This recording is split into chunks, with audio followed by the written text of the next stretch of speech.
Hello everyone, welcome back to my channel. If you are new to this channel, hello, my name is Shagun and you are watching Learn with Shagun. Today we are going to do the factors affecting the vibrational frequency of a particular group.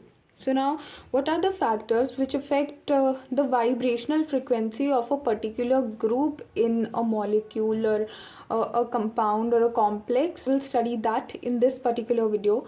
So, for example, you can suppose any of the groups. For example, if it's the carboxylic group, the aldehyde group, the anhydride group, or whatever group. Okay, so what are the factors which would affect the vibrational frequency of these groups? So the number one factor is the electronic effect. So we are going to study about two electronic effects basically, which are the inductive effect and the resonance effect.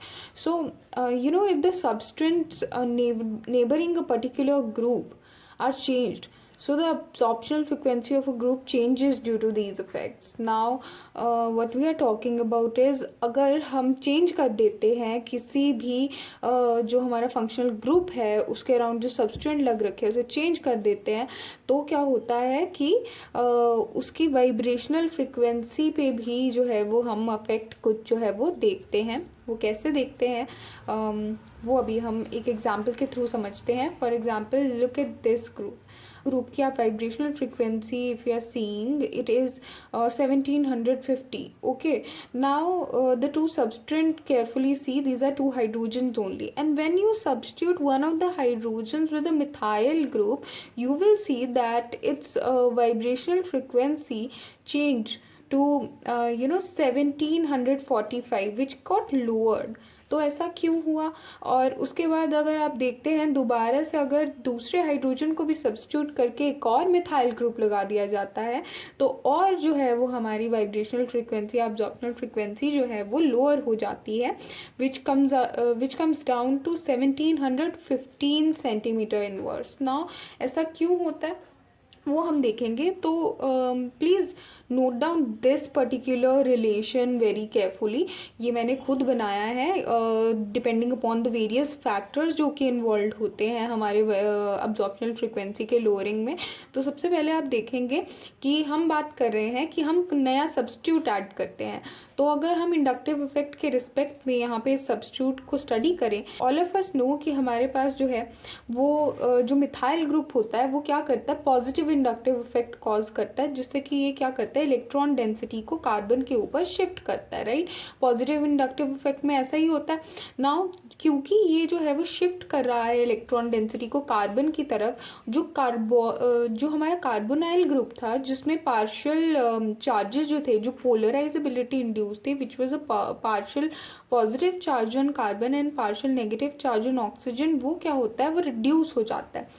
क्योंकि जब methyl group अपनी density carbon के ऊपर shift करता है तो कहीं ना कहीं इसका पॉजिटिव चार्ज जो होगा वो ऑब्वियसली कुछ हद तक न्यूट्रलाइज हो जाएगा. तो अगर ये न्यूट्रलाइज होगा तो इसका जो बॉन्ड है ऑक्सीजन के साथ वो इतना स्ट्रॉन्ग नहीं बचेगा, बॉन्ड स्ट्रेंथ कम हो जाएगा, क्योंकि जितना ज़्यादा पॉजिटिव चार्ज यहाँ पे होगा उतना ही ज़्यादा नेगेटिव चार्ज को वो अट्रैक्ट करेगा और उतनी ही छोटी ये बॉन्ड होगी और उतना ही बॉन्ड स्ट्रेंथ ज़्यादा होगा जो कि यहाँ पे था. लेकिन यहाँ पे इस मिथाइल ग्रुप के पॉजिटिव इंडक्टिव इफेक्ट इंड्यूस करने की वजह से क्या होता है कि यहाँ पे जो इलेक्ट्रॉन डेंसिटी है पार्शियल पॉजिटिव चार्ज की ये रिड्यूस कर जाती है, जिसकी वजह से इन दोनों के बीच की जो बॉन्ड स्ट्रेंथ है वो कम हो जाती है. बिकॉज बॉन्ड स्ट्रेंथ और बॉन्ड लेंथ जो है वो इनवर्स रिलेशंस में आते हैं. अगर आपकी बॉन्ड लेंथ बढ़ रही है तो आपकी बॉन्ड स्ट्रेंथ क्या करेगी, रिड्यूस कर जाएगी. नाउ ऑब्वियसली अगर इन दोनों के बीच में इतना अच्छा बॉन्ड नहीं है तो ये तो खुलेगी ही ना, लंबी ही होगी ये वाली बॉन्ड. तो जब ये जो है वो बॉन्ड लेंथ इंक्रीज करती है तो बॉन्ड स्ट्रेंथ ऑटोमेटिकली डिक्रीज करेगी, जिसकी वजह से जब आप देखते हैं जब हम अब्जॉर्प्शनल फ्रिक्वेंसी निकालते हैं तो उसमें हम एक फोर्स कांस्टेंट के का इस्तेमाल करते हैं which is in direct relation with the absorptional frequency. अगर ये फोर्स कांस्टेंट डिक्रीज करेगा तो ऑब्वियसली आपकी जो अब्जॉर्प्शनल फ्रीक्वेंसी है वो भी क्या कर जाएगी, डिक्रीज कर जाएगी। सो ऑटोमेटिकली इस रिलेशन के through it is very easy to understand कि किस तरीके से ड्रास्टिकली आपकी जो है वो पॉजिटिव आई इफेक्ट की वजह से, इंडक्टिव इफेक्ट की वजह से जो है अब्जॉर्प्शनल फ्रीक्वेंसी या वाइब्रेशनल फ्रीक्वेंसी क्या हो गई है, रिड्यूस कर गई है। तो उल्टा होगा in case of negative I effect, जो कि मैंने यहाँ पे एग्जांपल नहीं दिया, इसी से ही वेल अंडरस्टूड है। अगर कोई ऐसा ग्रुप यहाँ पे प्रेजेंट होगा जो कि नेगेटिव आई इफेक्ट कॉज करे, कि इलेक्ट्रॉन डेंसिटी को यहाँ से अपनी तरफ शिफ्ट करे, तो ऑब्वियसली उल्टा होगा, फिर आपकी जो बॉन्ड लेंथ है वो कम होगी, बॉन्ड स्ट्रेंथ इंक्रीज करेगी। अगर बॉन्ड स्ट्रेंथ इंक्रीज करेगी तो फोर्स कांस्टेंट भी इंक्रीज करेगा और ऑटोमेटिकली अब्जॉर्प्शनल फ्रीक्वेंसी भी इंक्रीज कर जाएगी। आपको बस ये याद रखना है कि जो आपका पॉजिटिव आई इफेक्ट है, पॉजिटिव इंडक्टिव इफेक्ट है, वो क्या करता है, वो डिक्रीज करता है हमारी अब्जॉर्प्शनल फ्रीक्वेंसी को, और जो हमारा नेगेटिव आई इफेक्ट है वो क्या करता है, वो इंक्रीज करता है हमारी वाइब्रेशनल फ्रीक्वेंसी को। Now let us look forward to the second electronic effect, which is the resonance effect. तो resonance effect में particularly हम conjugation का example ले लेते हैं। conjugation जो है that is inversely proportional to absorptional frequency, मतलब जितना ज़्यादा conjugation होगा उतनी ही कम आपकी absorptional frequency हो जाएगी। ओके ऐसा क्यों होता है? क्योंकि conjugation की वजह से हम सबको पता है कि bond length जो है वो increase करती है। अब देख लेते हैं कि कैसे करती है। Now see, ये कार्बोनाइल एसीटोन की बात कर लेते हैं। एसीटोन के अंदर एक कार्बोनाइल ग्रुप होता है, राइट। यहाँ पे तो कॉन्जुगेशन नहीं है, बिकॉज कॉन्जुगेशन तो वहीं पे होगा ना जहाँ दो या दो से ज़्यादा पाई सिस्टम्स इकट्ठे अक्कर करेंगे, तो यहाँ पे नहीं है। इसकी अब्जॉर्प्शनल फ्रीक्वेंसी 1715 सेंटीमीटर इनवर्स, राइट। और उसके बाद हम बात करें अगर मिथाइल विनाइल कीटोन की, तो यहाँ पे क्योंकि इट्स एन इथिलेनिक बॉन्ड, यहाँ पे क्या करता है आपका ये जो डबल बॉन्ड सिस्टम्स है, कार्बोनाइल के साथ ये इथिलेनिक बॉन्ड ऑब्वियसली कॉन्जुगेट करेगा, ये अपना रेजोनेंस शो करेगा, अपना शिफ्टिंग शो करेगा पाई डेंसिटी का, जिसकी वजह से कॉन्जुगेशन की वजह से इस पर्टिकुलर जो कार्बोनाइल ग्रुप का जो बॉन्ड है, बॉन्ड लेंथ है, वो इंक्रीज करेगा ऑब्वियसली, ठीक है। कॉन्जुगेशन के रिजल्ट में ऑब्वियसली इंक्रीज ही करती है बॉन्ड जो लेंथ होती है।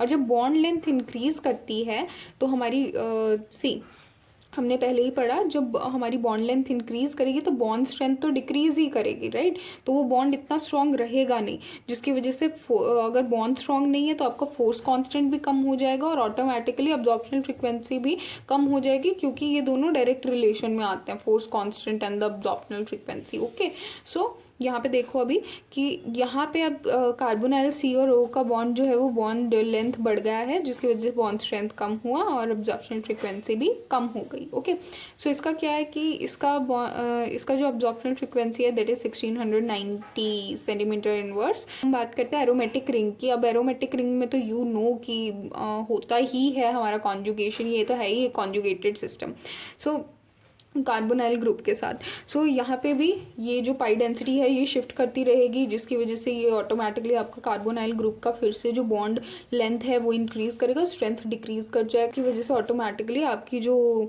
अब्जॉर्प्शन फ्रीक्वेंसी है वो भी क्या हो जाएगी, कम हो जाएगी। Okay, well understood.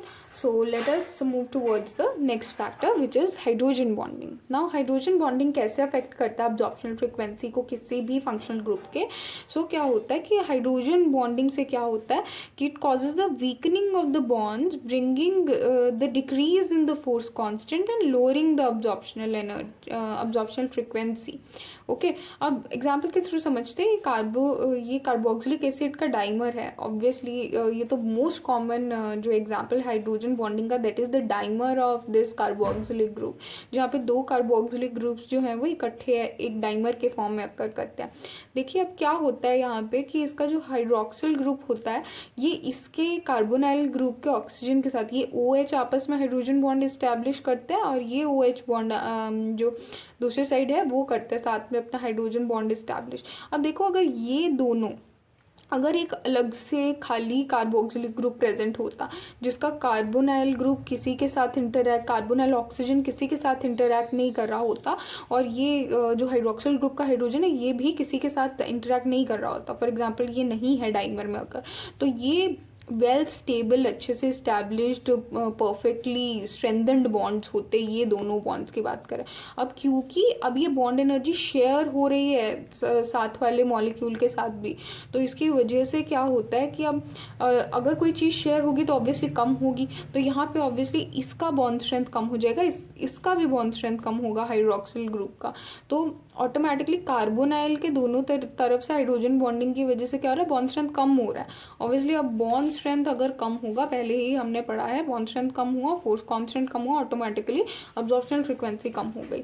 सो यहाँ पे यही दे रखा है कि अब्जॉर्प्शन फ्रीक्वेंसी लोअरिंग जो है वो OH बॉन्ड हाइड्रोक्सिल बॉन्ड के लिए भी, पहले अगर सिंगल का हाइड्रोक्सिल उसकी बात करें, अगर हम हाइड्रोक्सिल ग्रुप की अगर सिंगल कार्बोक्सिलिक एसिड के मॉलिक्यूल में, तो वो 3600 रहता था। डाइमर में प्रेजेंट हाइड्रोक्सिल ग्रुप की बात करें तो वो रिड्यूस हो जाता है 3000 टू 2500 के बीच में। सो सी द ड्रास्टिक चेंज। और उसके बाद कार्बोनाइल की भी बात करेंगे, अगर सिंगल प्रेजेंट होता तो 1750, और अगर डाइमर में है तो 1700 रिड्यूस हो गया, right. So this is how it affects the absorption frequency. I hope it is understood. अभी हम लास्ट पॉइंट डिस्कस करते हैं, which is the vibration coupling की वजह से कैसे होता है। अब नाउ यू नो कि हर किसी जो मॉलिक्यूल भी है अगर, तो उसमें अगर सेपरेट एटम्स जो हैं वो पर्टिकुलर एटम से कनेक्टेड है, तो हर किसी बॉन्ड का अपना एक क्या होता है, स्ट्रेचिंग वाइब्रेशंस होते हैं।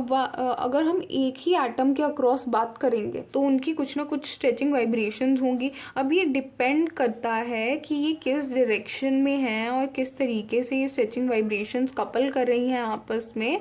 ये चीज़ जो है वो अफेक्ट करती है आपके अब्जॉर्प्शनल फ्रीक्वेंसी को भी।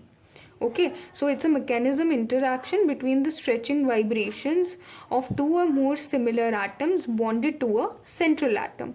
Now similar atoms की ही यहाँ पे बात हो रही है, और ये चीज़ जो है वो अफेक्ट करती है आपके absorption frequency की वैल्यू को। तो एग्जाम्पल लेते हैं, ये बोलते हैं कि अगर आइसोलेटेड CH बॉन्ड होता तो उसकी सिर्फ एक स्ट्रेचिंग फ्रीक्वेंसी होती। फॉर एग्जांपल ये नहीं होता इसके साथ, ठीक है, यही होता, CH बॉन्ड ही होता तो अलग से एक स्ट्रेचिंग फ्रीक्वेंसी होती। लेकिन अगर दो बॉन्ड ऐसे सेम ही कार्बन के साथ जो है वो अक्रॉस में अकर कर रहे हैं, तो ये इनका कुछ ना कुछ कपलिंग होगा इनकी स्ट्रेचिंग वाइब्रेशंस का, जो कि अफेक्ट करेगा इसकी वाइब्रेशनल फ्रीक्वेंसी को। ओके, नाउ अब देखते हैं कि एसिमेट्रिकल और सिमेट्रिकल वालों के बिहाफ पे कि कैसे होता है।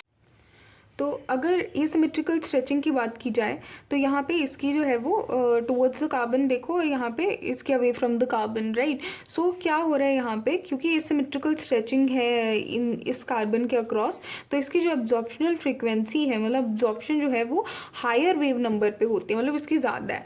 और इसमें जब हम सिमेट्रिकल स्ट्रेचिंग की बात करेंगे तो इसकी दोनों की away from the carbon he cancel out भी कर दे रही हैं एक दूसरे को।